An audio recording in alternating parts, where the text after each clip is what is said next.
कहा जाता है कि क्रिकेट अनिश्चितताओं का खेल है, लेकिन अब ये बात गोल्ड और सिल्वर पर एकदम सटीक बैठने लगी है, क्योंकि पिछले एक महीने से सोने चांदी के दिन अच्छे नहीं चल रहे हैं।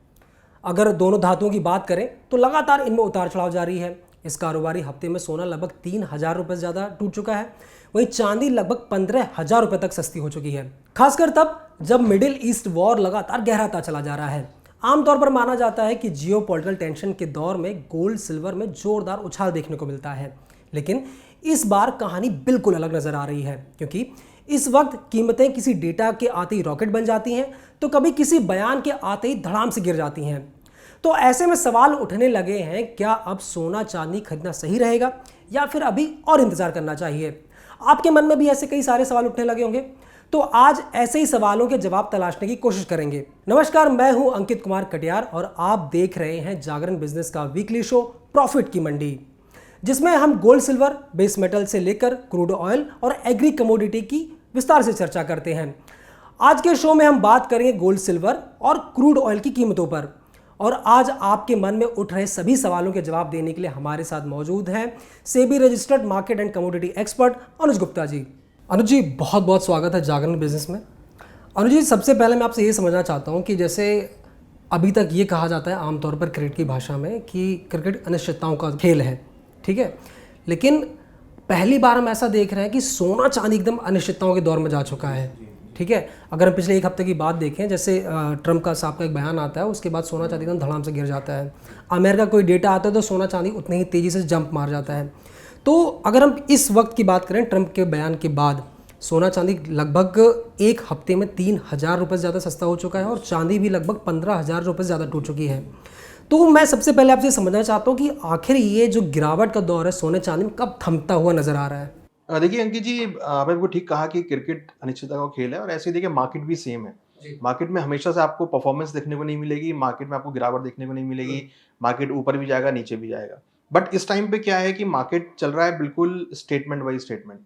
यूएस के जो डोनाल्ड ट्रंप हैं, वो जो स्टेटमेंट देते हैं उसमें मार्केट रिएक्ट करता है, चाहे वो इक्विटी मार्केट हो, चाहे वो गोल्ड सिल्वर हो, चाहे वो बिटकॉइन हो। जो भी मार्केट है, कैपिटल मार्केट है, फाइनेंशियल मार्केट है, सब वैसे रिएक्ट कर रहे हैं। इवन डॉलर इंडेक्स भी वैसे रिएक्ट कर रहा है और आपका बॉन्ड यील्ड भी वैसे रिएक्ट कर रही है। जहाँ तक गोल्ड सिल्वर का सवाल है, देखिए गोल्ड सिल्वर उतने नहीं गिरे। अगर आप जनवरी में देखेंगे तो गोल्ड ने करीबन 1,20,000 तक के लो बनाए थे और चांदी ने करीबन 1,98,000 तक के लो बनाए थे। तो वहां से अगर आप देखेंगे तो उतनी बड़ी गिरावट नहीं आई है। हालांकि इंटरनेशनल मार्केट में गोल्ड ने लो बना दिया $3950 का, चांदी ने भी लो करीबन $58-55 का लो बना दिया है। तो बट रुपी डेप्रिसिएशन की वजह से उतना गिरावट नहीं है। तो यहाँ पर बहुत सारे फैक्टर काम कर रहे हैं, चाहे वो यूएस की पॉलिसीज हो, इंटरेस्ट रेट को लेकर डिसीजन हो, चाहे फेड का डिसीजन हो, चाहे डॉलर इंडेक्स भी तेजी मंदी हो, या रुपी की वीकनेस हो, या जिस तरीके से भारत में इंपोर्ट ड्यूटी लगी है वो हो, या फिर मोदी जी ने बोला कि भाई आप गोल्ड ना परचेज करें। तो ये सब चीजें, बहुत सारी चीजें, नई चीजें डेवलप हुई हैं, जिसकी वजह से उतार चढ़ाव बहुत बढ़ गया है।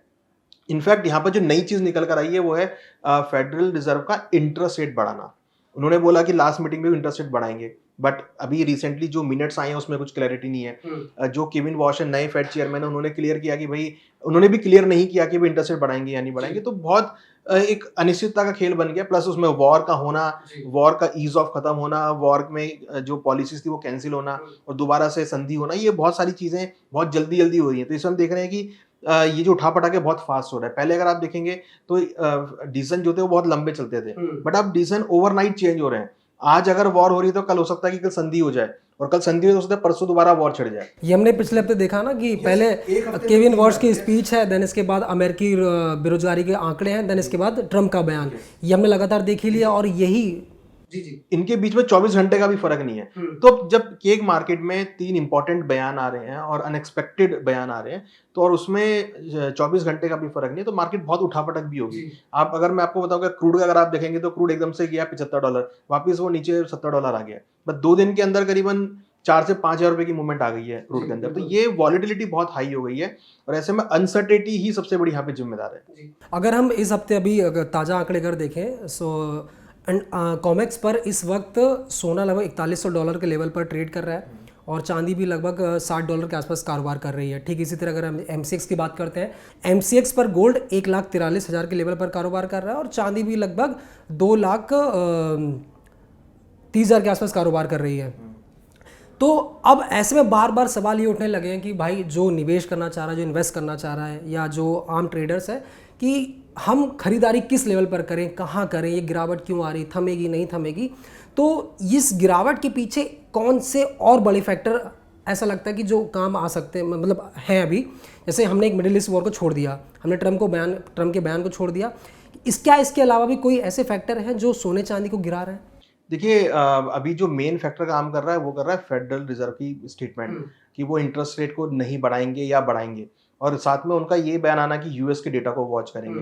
तो ये जो दो इंपॉर्टेंट फैक्टर हैं ये सबसे ज़्यादा अनसर्टिनिटी क्रिएट कर रहे हैं।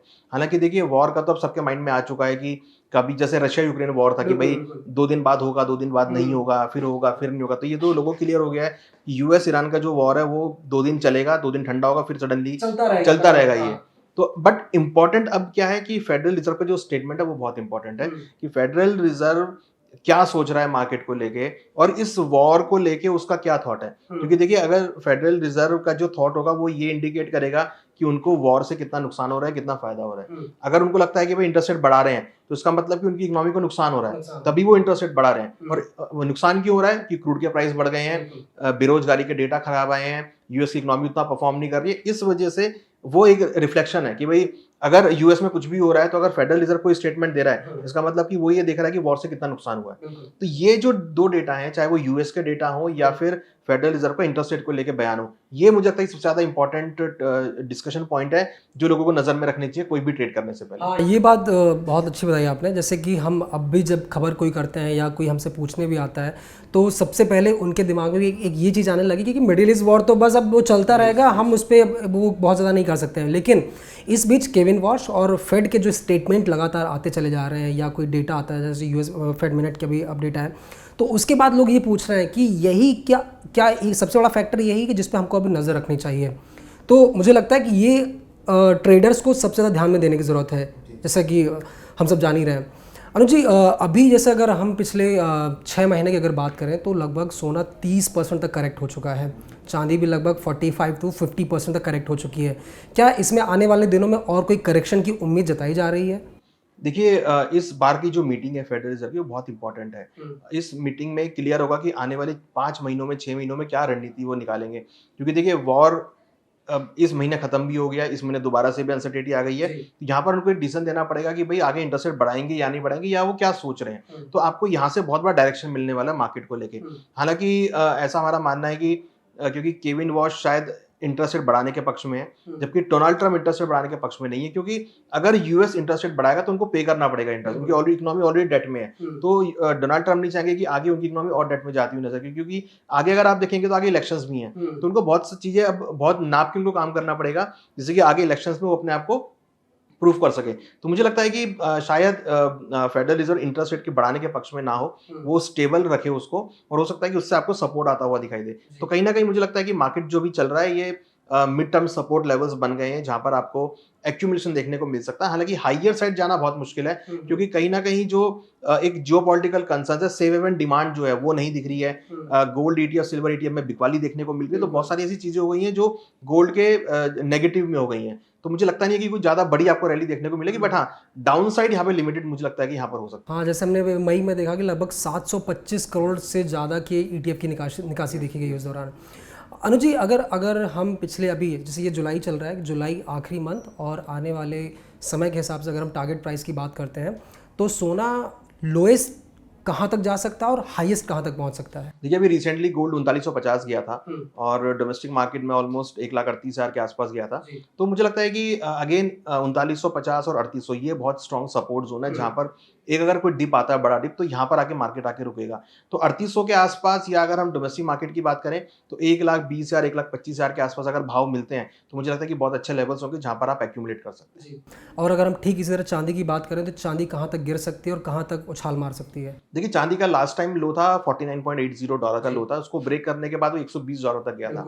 अब वापस वो $55 के आसपास आ गया। तो मुझे लगता है कि 50 से लेकर $55 के बीच अगर लेवल्स मिलते हैं तो वो बहुत अच्छे लेवल होंगे जहां पर आप एक्यूमुलेट कर सकते हैं। ये उन लोगों के लिए फायदेमंद होगा जिन्होंने हायर लेवल पे ले लिया है, वो यहाँ पर एवरेज कर सकते हैं, या जो अपनी जर्नी को स्टार्ट करना चाहते हैं वो यहाँ पर ऐड कर सकते हैं। तो ये लेवल्स होंगे जहाँ पर एक्यूमुलेट किया जा सकता है। अनुज जी, एक सवाल मैं इसमें और जोड़ना चाहूँगा आपसे। जैसे हमने कल देखा था कि कल इंटरनेशनल मार्केट और MCX दोनों जगह रेट बहुत तेज़ी से उछले थे, एकदम हाइक मारा था।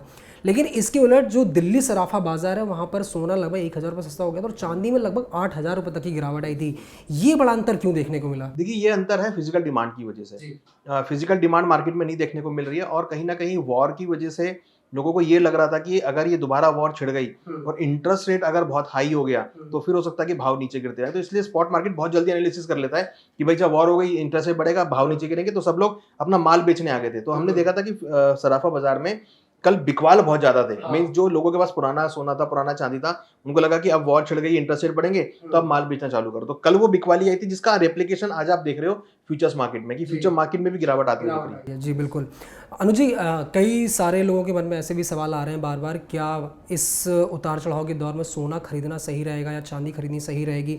क्योंकि आने वाले दिनों में फेस्टिव सीजन शुरू हो सकता है, मतलब होने वाला है, और वेडिंग सीजन भी लगा पड़ा है, कई शादियां आने वाली होंगी कुछ महीनों में।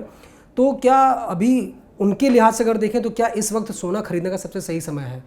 देखिए मुझे लगता है कि जिन लोगों को फिजिकल रिक्वायरमेंट है वो तो ले सकते हैं, क्योंकि हायर लेवल से ऑलमोस्ट 50% भाव गिर गए हैं, तो वो तो अपॉर्चुनिटी है। बट जिनको लगता है कि भाई इनको लॉन्ग टर्म का व्यू है, तो एक तो लॉन्ग टर्म का व्यू बना के चलें, भाई आपको 3 से 5 साल रखना है और हर डिप पे आप खरीदारी करते चलें। तो ऐसा नहीं कि आप सारा पैसा एक साल लगा दें, क्योंकि अनसर्टेनिटी इस टाइम बहुत है। और जिस तरीके से भाव $5600 से नीचे टूटे, $4000 आ गए, तो आगे भी जा सकते हैं, $3800 भी आ सकते हैं, कोई ऐसा नहीं कि नहीं आ सकते, पूरे चांसेस है आने के। तो बेहतर है कि आप अब इन लेवल से आप स्टार्ट करें और हर डिप पे आप खरीदारी करते चलें। इवन अगर किसी को लगता है कि फिजिकल उसको 6 महीने बाद भी रिक्वायरमेंट है, तो अभी से स्टार्ट कर सकता है, धीरे धीरे करके एक्यूमुलेट करना। और मुझे एक बहुत अच्छा सवाल मुझसे किसी ने पूछा था कि जब जनवरी में चांदी और सोना बहुत अपने पीक पर था, सोना लगभग 1,83,000 क्रॉस कर गया था और चांदी 4,20,000 के आसपास क्रॉस कर गई थी, उसमें फोमो बाइंग बहुत शुरू हुई थी। तो कई लोगों ने उस दौर में सोना और चांदी दोनों खरीदा और अब वो बहुत ज़्यादा लॉस में है। तो उनका सवाल ये था कि क्या हमको अभी यहाँ से निकलना चाहिए या वेट करना चाहिए, या इस नुकसान को रिकवर करने के लिए हमें क्या करना चाहिए? देखिए वो जो लेवल है 4,20,000 1,00,000 वो तो लेवल अभी आने वाले हैं नहीं, 2026 में तो आने वाले बिल्कुल भी नहीं लग रहे। हो सकता है कि यहाँ से थोड़ा डिप ही मारेगा। तो मेरी तो सलाह है कि जिन्होंने फिजिकल में ले रखा है तो होल्ड करें, उसको पैनिक में आके ना काटें, क्योंकि शायद आपको नीचे का लेवल्स दोबारा ना मिले खरीदारी करने के लिए। तो आपने ले रखा तो यहाँ पर बेटर है कि आप, अगर आपको लगता है कि आप इन्वेस्टमेंट और कर सकते हैं तो आप उसमें और एक्यूमुलेट करें, एवरेज के लिए बाइंग करें। बट अगर आपको लगता है कि नहीं कर सकते तो मेरे ख्याल से वेट एंड वॉच करना चाहिए, क्योंकि 2026 में तो क्लियर है कि आपको अगर मिलेगी भाई यहाँ से कोई स्ट्रेटेजी बन सकती है, तो ऐसा गोल्ड सिल्वर पे कोई स्ट्रेटेजी बन नहीं रही है। फिलहाल अभी भाव नीचे आते हुए दिख रहे हैं, करेक्शन दिख रहा है, तो ऐसा कोई तेजी से रिकवरी जो है वो गोल्ड सिल्वर में नहीं दिख रही है। सोना और चांदी के जो ट्रेडर्स हैं या फिर जो आम निवेशक हैं, अभी इस महीने 2 बड़ी मीटिंग्स हैं, क्या उन पर नज़र रखना उनके लिए सबसे ज़्यादा ज़रूरी है? जैसे 15 तारीख को डेटा, यूएस का एक डेटा आना है और 29 तारीख को फेड की एक बड़ी मीटिंग है, ये कितनी अहमियत रखते हैं अभी? और ये मेरे ख्याल सोना चांदी नहीं, ऑल ओवर मार्केट के हिसाब से कितनी बड़ी अहमियत रखते हैं? देखिए बिल्कुल अहमियत रखते हैं, ये डेटा बहुत इंपॉर्टेंट है, क्योंकि इससे आपको आने वाले महीनों में, आगे वाले क्या महीने 5-6 महीने, उनमें आपको क्या रणनीति मिलेगी वो आपको देखने को मिलेगी, और एक क्लियर विजन मिलेगा कि यूएस ईरान की वॉर खत्म होने के बाद उनका क्या टारगेट है, क्या ऑब्जेक्टिव है इंटरेस्ट रेट बढ़ाने का, और आगे वो क्या इकोनॉमिक आउटलुक देख रहे हैं। क्योंकि इससे आपको एक तो आगे इलेक्शंस पे इंपैक्ट पड़ेगा, और प्लस ये होगा कि यूएस की इकोनॉमी क्या ग्रो कर रही है। अगर डेटा पॉजिटिव आने चालू हो जाएंगे तो हो सकता है कि फिर इंटरेस्ट रेट ना बढ़ाएं। तो ये देखना बहुत जरूरी है कि इस महीने के डेटा कैसे आते हैं और यूएस में जो फेडरल रिजर्व की मीटिंग है वो कैसी होती है। तो ये डेटा मुझे लगता है कि हर ट्रेडर को, हर इन्वेस्टर को, हर ज्वेलर को वॉच करने चाहिए। अनुज जी, इसी में एक सवाल और जोड़ना चाहूँगा। जैसे कि आमतौर पर कहा जाता है कि अमेरिका के जो बेरोजगारी के आंकड़े आने हैं या कोई भी जो डेटा आता है उसके बाद सोना चांदी या तो मतलब महंगा होता है या तो सस्ता होता है। लेकिन भारत के लोगों का कहना होता है कि अमेरिका के ऐसे ये इस डेटा का क्या मतलब है कि जो डेटा वहाँ पर आता है और सोने चांदी के दाम में उतार चढ़ाव यहाँ देखने को मिलता है, ये क्या कनेक्शन है? देखिए ये इसलिए है क्योंकि जब जो भी डेटा आता है उसका इम्पैक्ट डायरेक्ट डॉलर पे पड़ता है, यूएस के डॉलर पे, और डॉलर और गोल्ड का इनडायरेक्ट रिलेशनशिप है, मीन इनवर्स रिलेशनशिप है। अगर डॉलर ऊपर जाएगा तो गोल्ड नीचे आएगा, डॉलर नीचे आएगा तो गोल्ड ऊपर आएगा। तो यहाँ पर अगर आप देखेंगे तो जो भी डेटा आता है वो डायरेक्टली इम्पैक्ट करता है डॉलर को। तो डॉलर में जो मूवमेंट आती है उसका इम्पैक्ट गोल्ड के प्राइसेस में आता है। हालांकि जो यहाँ पर हमारे यहाँ पे प्राइस कोट होता है वो इंटरनेशनल प्राइस का रेप्लिकेशन है, करेंसी लगा के या वैल्यूएशन लगा के। तो अगर इंटरनेशनल मार्केट में प्राइस ऊपर नीचे होगा तो डोमेस्टिक मार्केट में भी प्राइस ऊपर नीचे होगा। अंजू, ये तो थी अभी तक सोने और चांदी की बात, है ना। और अब हम ये बात करते हैं क्रूड ऑयल की, कि जब हमने देखा ट्रम्प साहब का बयान आया उसके बाद क्रूड ऑयल के दाम बहुत तेज़ी से उछाल मार गए। उस दिन मेरे ख्याल से हाईएस्ट लेवल पर पहुंच गए थे, जो कि एक लंबे समय बाद हाई मारा था उनने। तो अगर जैसे कि मान लीजिए आने वाले दिनों में क्रूड ऑयल या ब्रेंट के दाम बढ़ते हैं तो उसका असर क्या होगा? क्या भारत में पेट्रोल डीजल महंगा हो सकता है, या भारत की अर्थव्यवस्था पर उसका क्या असर पड़ सकता है? देखिए प्राइस हमने $130 तक जाते हुए देखे थे, 125 $130 तक, वहाँ से प्राइस 50% करेक्ट हो गए, $70 के आसपास आ गए हैं। तो मुझे लग नहीं रहा कि ऐसा कोई बड़ा कोई स्टेप आएगा पेट्रोल डीजल को लेके, तो मुझे लगता नहीं कि कोई प्राइस बढ़ेंगे या प्राइस गिरेंगे। मुझे लगता है कि प्राइस स्टेबल रहेंगे यहाँ पे। हाँ, अगर कोई वॉर दोबारा छिड़ती है, कोई बड़े लेवल पे वॉर होती है, तो शायद प्राइस शूट अप होते हुए नजर, या स्ट्रेट ऑफ हॉर्मुज़ अगर बंद होता है, तो प्राइस शूट अप हो सकते हैं। हालाँकि अब तो वहाँ पे शिपमेंट्स चालू हो गई हैं, बट अगर ये एस्केलेशन इंक्रीज़ होता है, जैसे ईरान कंटिन्यूअस कह रहा है कि अब कल भी उन्होंने स्ट्राइक करी है यूएस के ठिकानों पे, तो अगर वो स्ट्राइक्स होती है तो स्ट्रेट ऑफ हॉर्मुज़ बंद हो सकता है। अगर स्ट्रेट ऑफ हॉर्मुज़ बंद होगा तो फिर क्रूड के भाव बढ़ते हुए नजर आएंगे। देखिए, अगर प्राइस $90 या 100 के अंडर में रहते तो कोई प्रॉब्लम नहीं है। 60 से लेकर $90 के बीच का कोई प्रॉब्लम नहीं है। हर इंपोर्टर और एक्सपोर्टर जितने भी हैं, सबको कोई नुकसान नहीं है। बट जब प्राइस 100 के ऊपर जाएंगे तो एक वो नेगेटिव इंपैक्ट डालेगा हर इकोनॉमी के ऊपर। तो मुझे लगता है कि प्राइस शायद यही 90 या 100 तक ही मैक्सिमम बढ़ेंगे, अगर बढ़ेंगे भी तो इसी रेंज में आपको मूव करते हुए नजर आएंगे।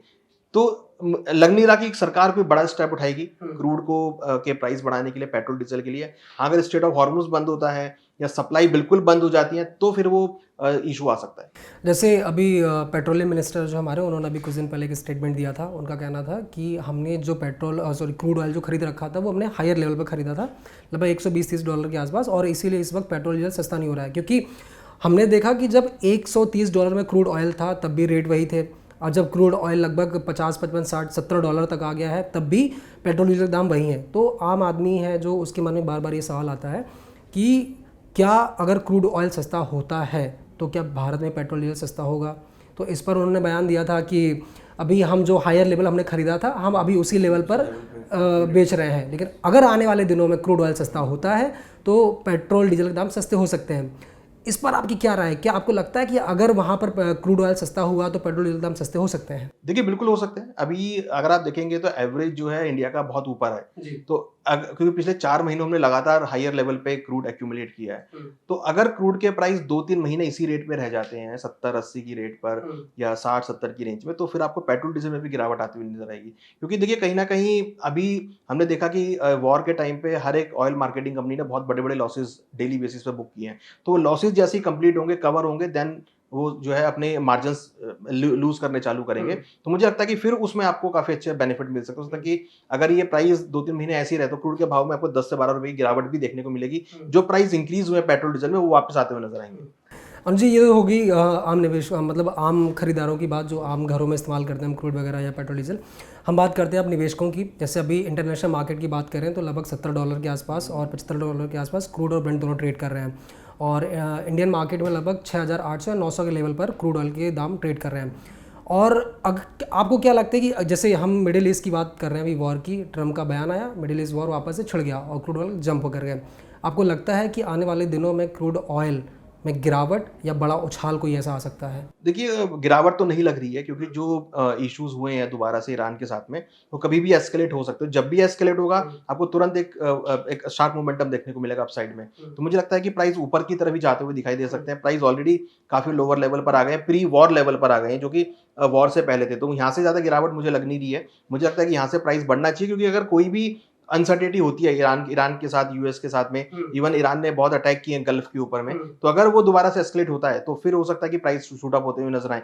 स्ट्रेट ऑफ हॉर्मुज के ऊपर भी क्वेश्चन आ रहा है कि शायद अब ईरान आने वाले दिनों में उसको बंद करता हुआ नजर आएगा या टाइट करता हुआ नजर आएगा। अगर वहां पे उन्होंने स्ट्रेट ऑफ हॉर्मुज को टाइट किया तो फिर क्रूड के भावों में अपसाइड मोमेंटम आएगा।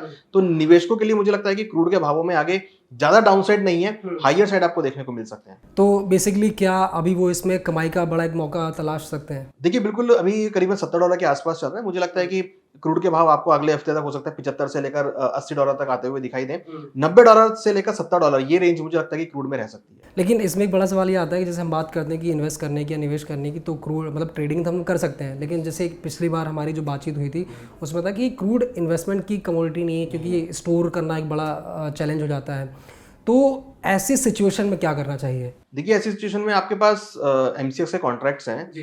जो ट्रेडिंग करते हैं, जो इक्विटी मार्केट में ट्रेड करते हैं या जो कमोडिटी मार्केट में ट्रेड करते हैं, उनका ऑप्शन है। आप एमसीएक्स के थ्रू ट्रेड कर सकते हैं, जो कॉन्ट्रैक्ट्स है उसमें आप ट्रेड ले सकते हैं, आप उसमें बाय सेल कर सकते हैं, उसमें हेज कर सकते हैं। बहुत सारी एविएशंस कंपनीज हैं जो क्रूड ऑयल को हेज करती है। तो अगर आपको लगता है कि आपका कोई ऐसा बिजनेस है जिसमें आपको क्रूड की रिक्वायरमेंट है, तो आप एक्सचेंज के कॉन्ट्रैक्ट को हेज कर सकते हैं। तो अवेलेबल है, हालांकि फिजिकल डिलीवरी पॉसिबल नहीं है, बट आप फ्यूचर्स मार्केट में ट्रेड करके उसको पूरा कर सकते हैं। तो ये तमाम सारी जानकारी थी जो सोने और चांदी और क्रूड ऑयल से जुड़ी है, और मुझे लगता है कि आपके ऐसे तमाम सारे सवालों के जवाब मिले होंगे। और अगर आपको ये वीडियो अच्छा लगा हो तो हमें कमेंट करके ज़रूर बताइए, और ऐसे ही तमाम सारे वीडियो देखने के लिए बने रहिए जागरण के साथ। अनुज जी बहुत बहुत शुक्रिया। Thank you very much.